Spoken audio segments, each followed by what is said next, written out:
'Twas a few days before Christmas when all through the region every creature was stirring, including this heathen. The Pokemon were nestled in the box with care, in hopes that Bianca would soon be there. Hello and welcome to another hardcore Nuzlocke. Today I want to attempt a run of Pokemon Black using only holiday-themed Pokemon. I've scoured the Pokedex looking for the perfect team of 6 Pokemon to run through this region that best represent the holiday season. And I think I've come up with a pretty good team. We're going to do this in an egg lock style of Pokemon. So we're going to grab a starter here. It doesn't matter which one we take. We're probably just going to grab Snivy. And then we're going to run through this entire game with 6 Pokemon. Hopefully the 6 I've chosen can make it all the way to the end. We're going to see. Now, if everything works out as intended, this video should come out a couple of days before the gift-giving holiday. And I really do hope you guys are having a good holiday season. I know for a lot of people, as I've said before, this is a very difficult time of year. Whether it's the strains of the economy the way it is, or missing loved ones, or the grief of lost loved ones, I know that this can be a struggle for some people. Keep your head up. We will get through this. If money was no option, there was no other issues going on, my question is, what would be the one wish or one gift that you could get this holiday season? For me, it's pretty simple. If I could have one wish, no matter what, I just wish that all the people that I interact with every single day, or every single week rather, would be happy and healthy and living a good life. I would truly love that if we could all just go through life, living life, and enjoying it to its fullest instead of just surviving life. With all of the early game tutorial stuff out of the way, we can now grab an egg and hatch it. I did put these Pokemon in numerical order, hit the random number generator, and grabbed an egg, and it happens to be a Stantler. Of course it is. Nice. Now we are going to nickname these Pokemon with some pretty heavy holiday-themed names, so I'm going to name Stantler here Blitzen, one of Santa's lead reindeer. And if we take a look at Blitzen, it has a jolly plus speed and minus special attack nature. It also has the intimidate ability and double kick as an egg move. That is a great starter in my opinion. The Pajama Pita people are more like the Grinches of Christmas. They're not really in the giving mood. All they want to do is take, not give, give. And to that I say, bah humbug, Scrooge, bah humbug.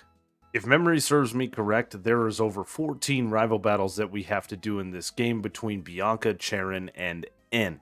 Now, of course, we can't nickname any of these rivals, so in my head I have nicknamed them all Algorithm, because we are trying to beat the algorithm both in-game and in real life. As far as the in-game algorithm goes, there's nothing you can do to help me, but the real-life algorithm, you can help me defeat it. To help me defeat it, it is very simple. You can like the video, you can comment on the video, subscribe to the channel, hit the notification bell, share this video with your friends. Any and all interactions does help out the channel a ton. We've actually hit a huge milestone here on this channel. The old channel I had was sitting at 2,238 subscribers when I stopped doing videos on that channel. It took me over 7 years to get there, and our average view on each video was about 50. This channel has been going for about a year and a half. We were sitting at over 2,240 subscribers at the time of recording this, and our average view count is upwards of 3,000. So thank you guys for the continued support. It is so awesome to see numbers like that and see how different games can be. Again, I've said it before, if you're wanting to start a channel of your own and do YouTube, Minecraft is not the place I would go. That is just real numbers for you to compare and contrast to. The first gym of Pokemon Black is truly interesting. Depending on the starter you chose, that's what gym leader you're going to have to fight. They're going to have a super effective Pokemon against the Pokemon you chose. And because I chose Snivy, we have to fight Chili. It really doesn't matter in this run which gym leader we have to battle. They're all going to be relatively easy. Especially considering Blitzen has the egg move double kick, we're going to make short work of this battle. A single double kick does take out the lead Lillipup. For Pansear, we switch it up for a stab tackle, doing well over half of Pansear's health. It just goes for workup, so one more tackle wins us the first gym badge. The way I'm going to play this egg lock is after each gym, I'm going to give myself an egg. I think I forgot to mention that. So by the 5th gym, we'll have a full team, but this will just kind of spread it out nicely. The next egg that we hatch, of course, is a Delibird, which is the Santa Pokemon. I know I just used this Pokemon a couple of episodes ago in Soul Silver, but it was a good little Pokemon, and I'm excited to use it in this game. Of course, being the Santa Pokemon, we are going to aptly name it Santa. Santa has an Impish, plus defense and minus special attack nature. It has the Egg move Ice Punch and the ability Hustle. Hustle is not great, but with availability of a move like Aerial Ace later on in the game, I'll take it. Sometimes in life it is great to just take a break, whether that's playing in the sand, building a sandcastle, or going down your favorite slide. It honestly is always good to just take a break from whatever ails you and troubles you and just focus on something else. Changing your mindset can change a lot. Now, as I said before, there are a ton of rival battles that we have to do, and of course, I'm not going to show every single one of them. As a matter of fact, I'm probably not going to show most of them. Maybe the rival battle with Charon on Route 4 just because of the sandstorm, but because we're going to have this non-monotype team, really none of these rival battles are going to be difficult. As you see here, we are fighting a Tapig with a Delibird. It is super effective against us, and yet we can still beat it out with no problem. So, since there's not a huge challenge, I don't see the point unless something gets really, really crazy. Let's just get on with the run.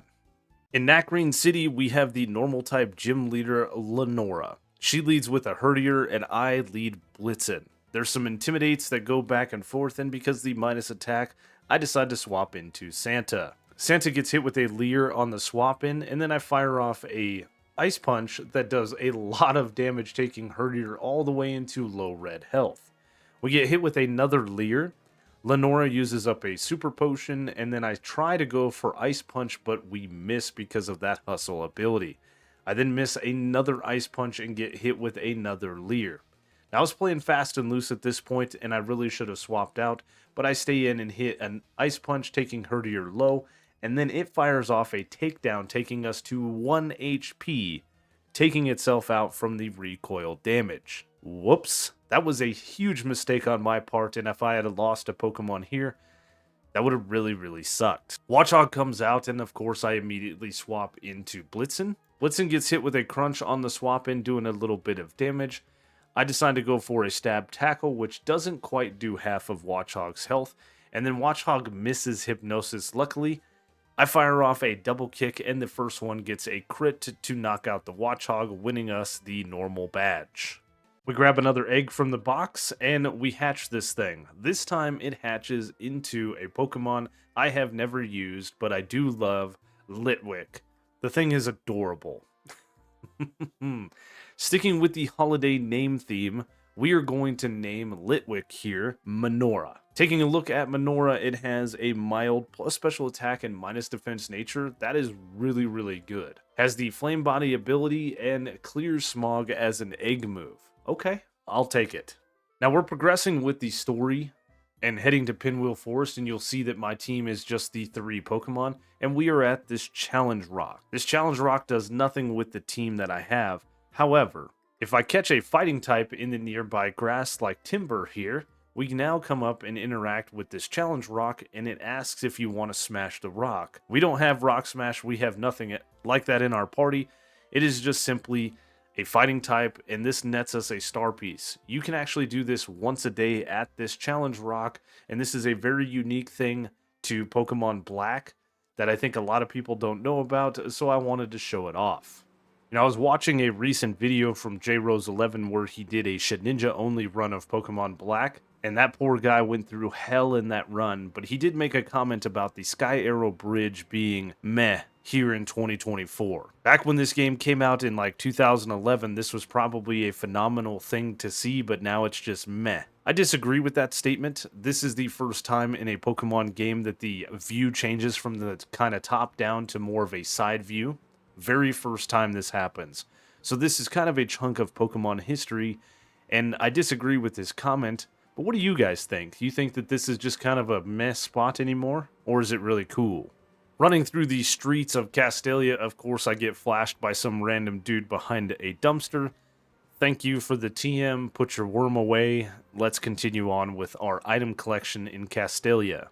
After all of our item collection and a little bit of Team Plasma shenanigans, here we are taking on the Bug-type gym leader, Berg. Of course, we have Menorah to take on his Bug-type, so this should be relatively easy. His Whirlipede goes down to a single Flame Burst, and then out comes Dwebble. Unfortunately, with Dwebble's Rock typing and Stab super effective Smackdown, I do swap into Blitzen, who gets hit with the aforementioned Smackdown on the swap in. I then go for Double Kick against the Dwebble. It doesn't do half. That's a little bit concerning as we get hit with a Sand Attack. I then go for another Double Kick to see what range this puts Dwebble in, and unfortunately, I think it puts it in healing range. We get hit with another Smackdown from Dwebble, which doesn't do a lot of damage to be honest, and then Berg goes for a Hyper Potion. We hit another Double Kick down to just above half, and then I decide to switch it up for Astonish, doing a little bit of chip damage, and it gets the flinch. But that doesn't matter because of the accuracy drop. We miss our next Double Kick and then get hit with another Smackdown before finally connecting with a final Double Kick to take out the Dwebble.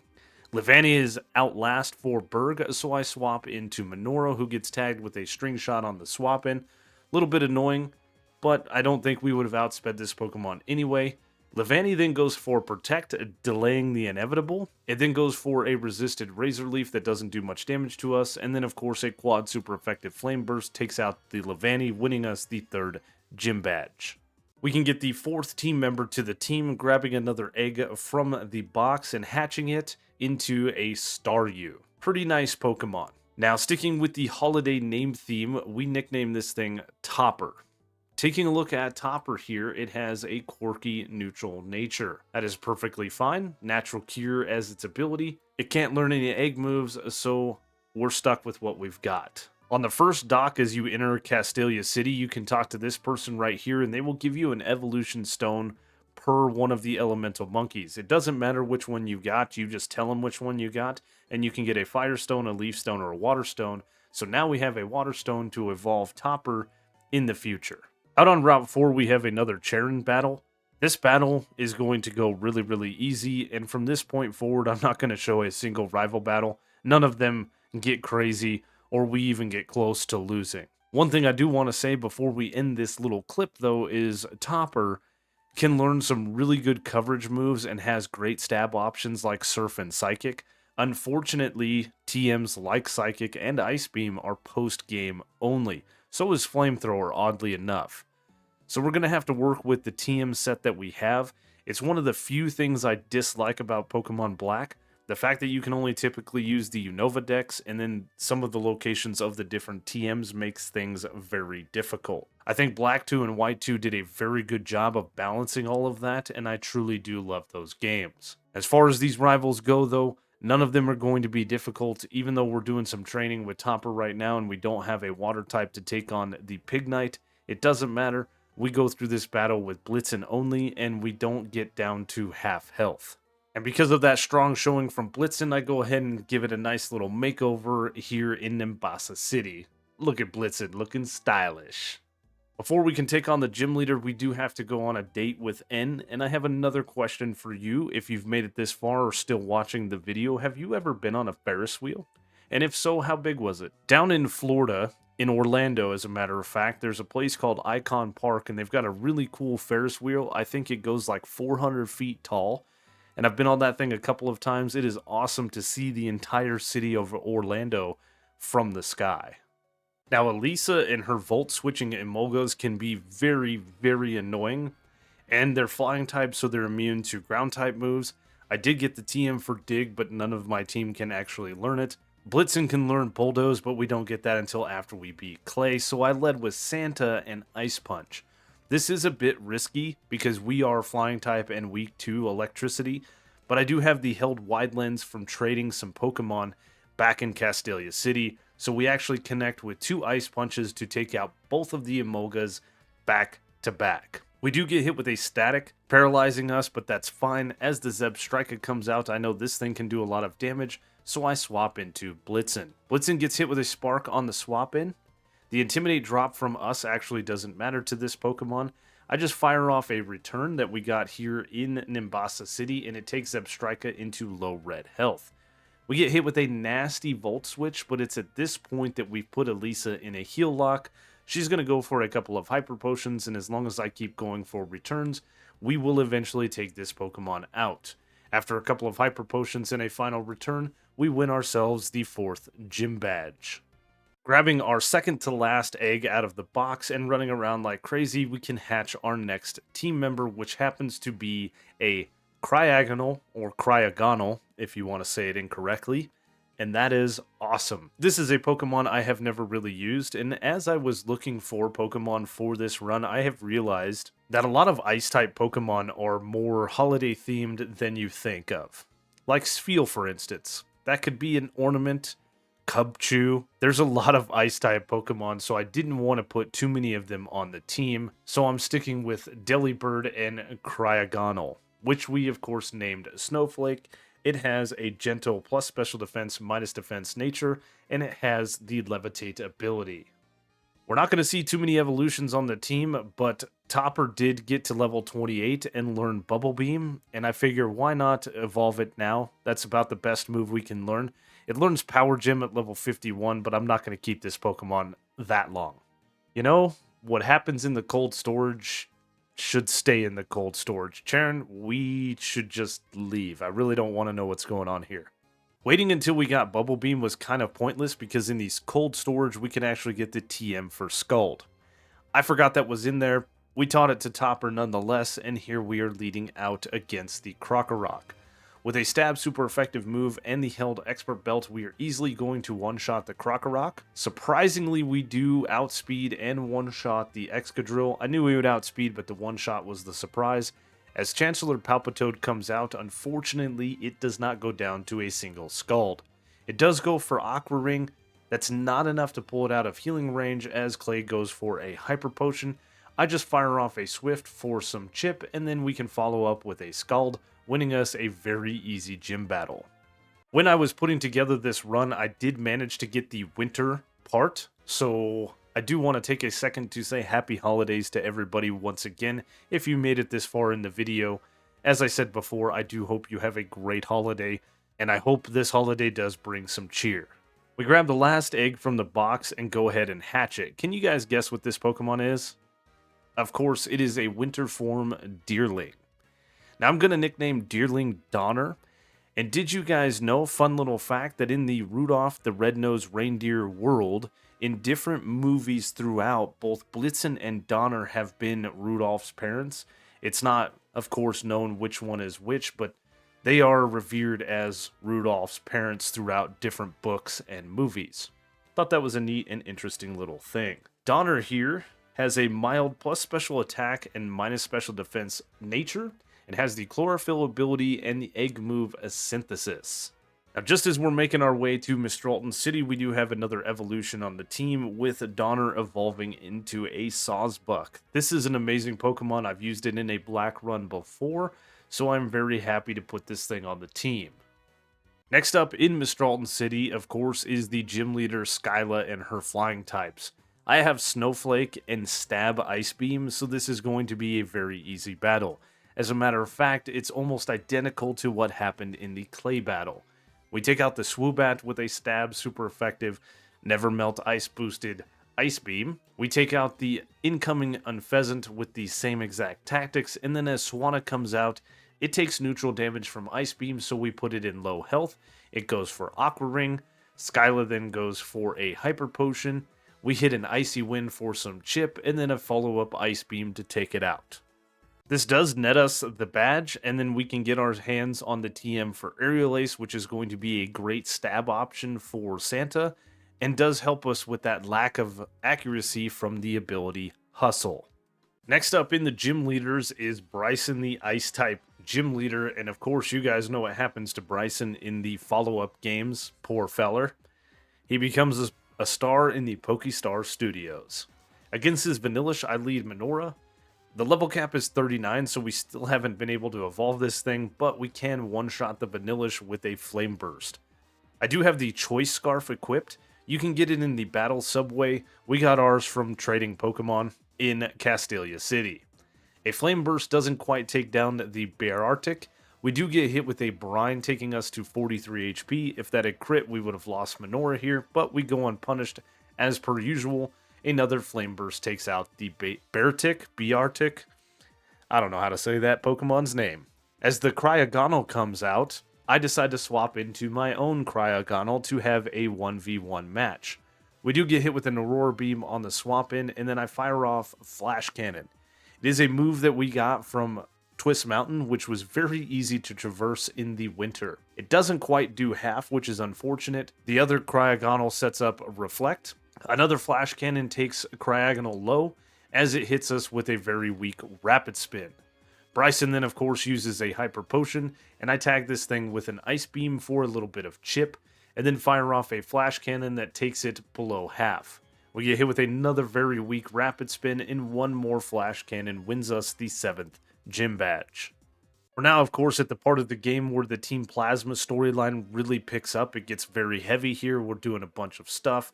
We got to meet N at the top of the Dragon Spiral Tower, then eventually take on Drayden and his Dragon types and make our way to the Elite Four, but not before doing a bunch of backtracking to Nacrene City and stuff like that. These trainer battles with the Plasma Pokemon are very, very easy, especially when you can sweep them out with a stab move like Surf. Getting to the top of Dragon Spiral Tower is super cool because we get this badass cutscene with Zekrom, and Zekrom is so cool in my opinion. I love this Pokemon, and I love this cutscene. I think this is just absolutely amazing. Now that the level cap is high enough, we can evolve Menorah into a Lampet.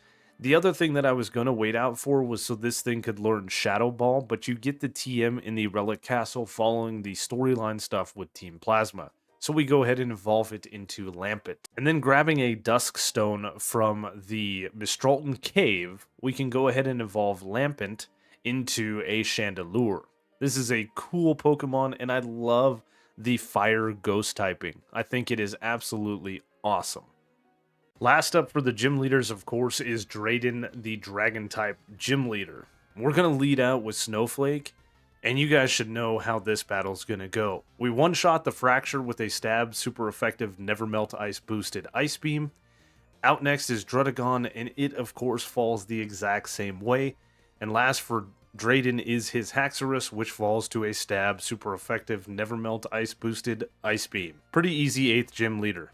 Well, we did skip a lot of storyline stuff. It is very Team Plasma heavy, but here is the entire team ready to take on the Elite Four. We've done a lot of backtracking to get as many things as we could, like the TM for Thunderbolt. I've got all of the held items I could possibly think that we need, and so this is the team that we're going to, of course, take on the Elite Four with, and I think we're going to have a relatively easy time until we get to Marshall once again. Marshall has always been difficult for every single one of my runs. One of these days we're going to have an easy Marshall battle, but today is not that run. This is a very well-rounded team. I can't wait to see what they do in the Elite Four. There's no time like the present. Let's take on the Elite Four. The neat thing about Gen 5 and the Elite Four is you can do them in any order, so I'm going to go from easiest to hardest, starting out with Caitlyn and her Psychic types. We are leading, of course, Menorah in this battle, and every single one of her Pokemon is going to be one-shot with Stab, super effective Shadow Ball, and the held Spell Tag item. Reuniclus goes down to a single Shadow Ball. Out next is Musharno, who falls to a single Shadow Ball. Sigilyph then comes out. Sigilyph comes out and goes down to a Stab, super effective Shadow Ball. And last for Caitlyn, of course, is her Gothitelle that falls to a Stab, super effective Shadow Ball. Chantel is up next. She has Ghost-type Pokemon, which are super effective, of course, against Menorah, but I think Menorah has the speed advantage, so we're going to attempt a one-shot sweep. Cofarigus is out first and falls to a single Stab, super effective Shadow Ball. I'm leaving it in. That was too funny. I combined single and stab to stingle. Golurk is out next and falls to a stingle, super effective Shadow Ball. Jellicent comes out and falls to a single Shadow Ball as well. And last for Chantel, of course, is her Chandelure that easily gets outsped and falls to a single stab, super effective Shadow Ball. God, my words are all jumbled up. I apologize, this was a terrible voiceover in this clip. Up next for the Elite Four, I'm going to take on Grimsley. Now this is not going to go as easy as the last two battles, but I do have a plan, and if executed properly, this should be a very easy battle. Leading out Blitzen to get off the Intimidate against Scrafty is a plan, because now we cannot be one-shot even with a critical hit Brick Break. Jump Kick does do well over half of Scrafty's health, and then we get hit with the aforementioned Brick Break, which as you can see would not have one-shot us even if it had crit. We would have held on with a sliver. Another Jump Kick takes out the Scrafty, and baited out next is the Crocodile. We soak up the Intimidate, which was the plan from the beginning, and now we can swap into Donner. Donner gets hit with a foul play on the swap in that drops me all the way down to 28 HP. I did not expect that. I can fire off a Horn Leech that easily one-shots the Crocodile and does heal us back up to 108 HP before the level up. Bisharp then comes out, and we can one-shot this thing with a super effective Jump Kick, and outlast is the Lipard. It does out-prioritize us with a Fake Out, doing a little bit of chip, which is annoying, but then we can take this thing out with a single Jump Kick, winning us the third Elite Four member battle. Marshall, of course, is the final Elite Four member, and if Topper had Stab Psychic, this would be a very easy battle, but unfortunately, as I said before, that TM is post-game only. No matter, we resist their moves, so I'm going to lead Topper. A Stab Surf turn 1 does a lot of damage to the throw, taking it into low yellow health. We get hit with a Bulldoze, which is very annoying, but it's always going for speed control, and then we can take out the throw with one more Stab Surf. As the Mienshao comes out, we are going to be outsped, so I swap into Blitzen, who gets hit with a Retaliate on the swap in, doing a decent amount of damage, but nothing crazy, and then I swap immediately back into Topper, who gets hit with a Jump Kick on the swap in. I knew it would. We then fire off a Surf because now we outspeed, and unfortunately it leaves Mienshao on a sliver of health, and then I forgot that Mienshao had U-Turn, which leaves us at 9 HP as the Sock comes out. That could have been very dangerous. Now fortunately for us, we have Recover, and Sock is going to go for a non-fighting move in Stone Edge, which we can actually out-heal with Recover provided it doesn't crit. So this is a little bit risky as we do this, but as you see, that first Recover and Stone Edge combo leaves us at 15 HP instead of 9 HP, so we're slowly gaining health.